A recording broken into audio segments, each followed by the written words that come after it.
And there was always a guy, a veteran, who would turn to me and say, "This line is for veterans." I said, "I'm a veteran." "Oh, really? What were you in?" "I was in the Marine Corps." "Oh, really?" I always get that. Graduated in '50 and I was working for a year. But the reason I didn't go on to art school or go on to college, we didn't have the money. I was kind of bored. I was at the time living with a foster family, and my foster aunt said to me one day, "You know what I would do if I were you? I would join the service and see the world." Well, joining the service for women in the 50s, that wasn't the thing. But it really appealed to me. So I said, okay. So I had two friends, young men, who had joined the Marines. So I said, I'm going to join the Marines. So off I went and enlisted. And after a certain period of time, I was notified to report to wherever, and somewhere in Queens, as I remember. A bunch of young women got on this bus, and in my memory, we drove to Paris Island. We were all tired and confused, and we came onto this base. We looked out the window, and it wasn't any island in your dreams. It was a lot of dirt and scruffy trees, and they pulled to a stop. They opened the door, and we got it out. We kind of got our bags, and we were standing there, and this big burly Marine came up, and he had introduced himself as our drill instructor, and he had a very rough voice, and he announced to us, "We have been told we cannot curse at women Marines. So ladies, I won't be cursing at you." God damn it.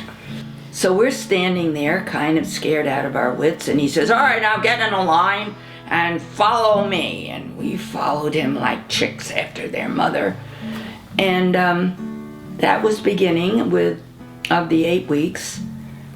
Training at Paris Island in the 50s for women had all the uncomfortable things that men, recruits, were going through, and none of the fun things like shooting guns. I learned to scrub the bathroom. I learned to make my bed so you could flip a quarter on it, and if it didn't bounce, he would rip it out and you would have to redo it.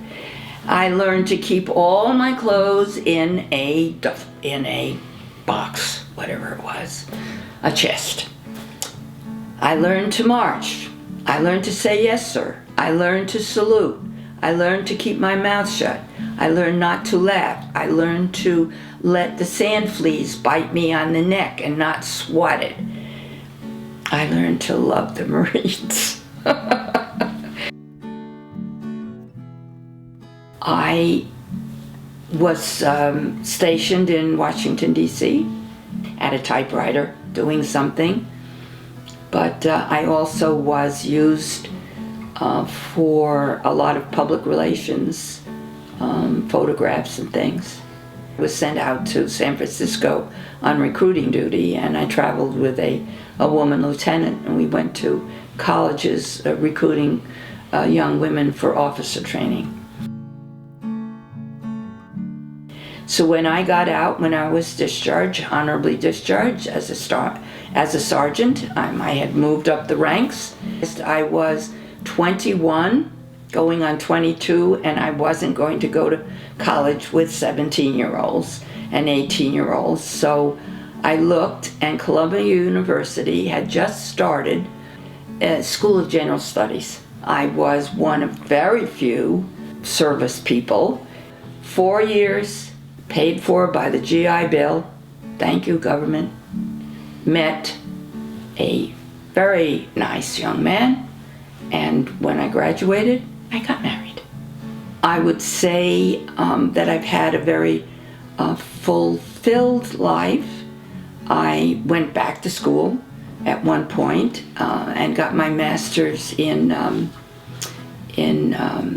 art education, and I taught for a number of years as an art teacher. I was actually an artist for probably most of my life, and I segued into writing poetry by incorporating bits of writing in small artist books.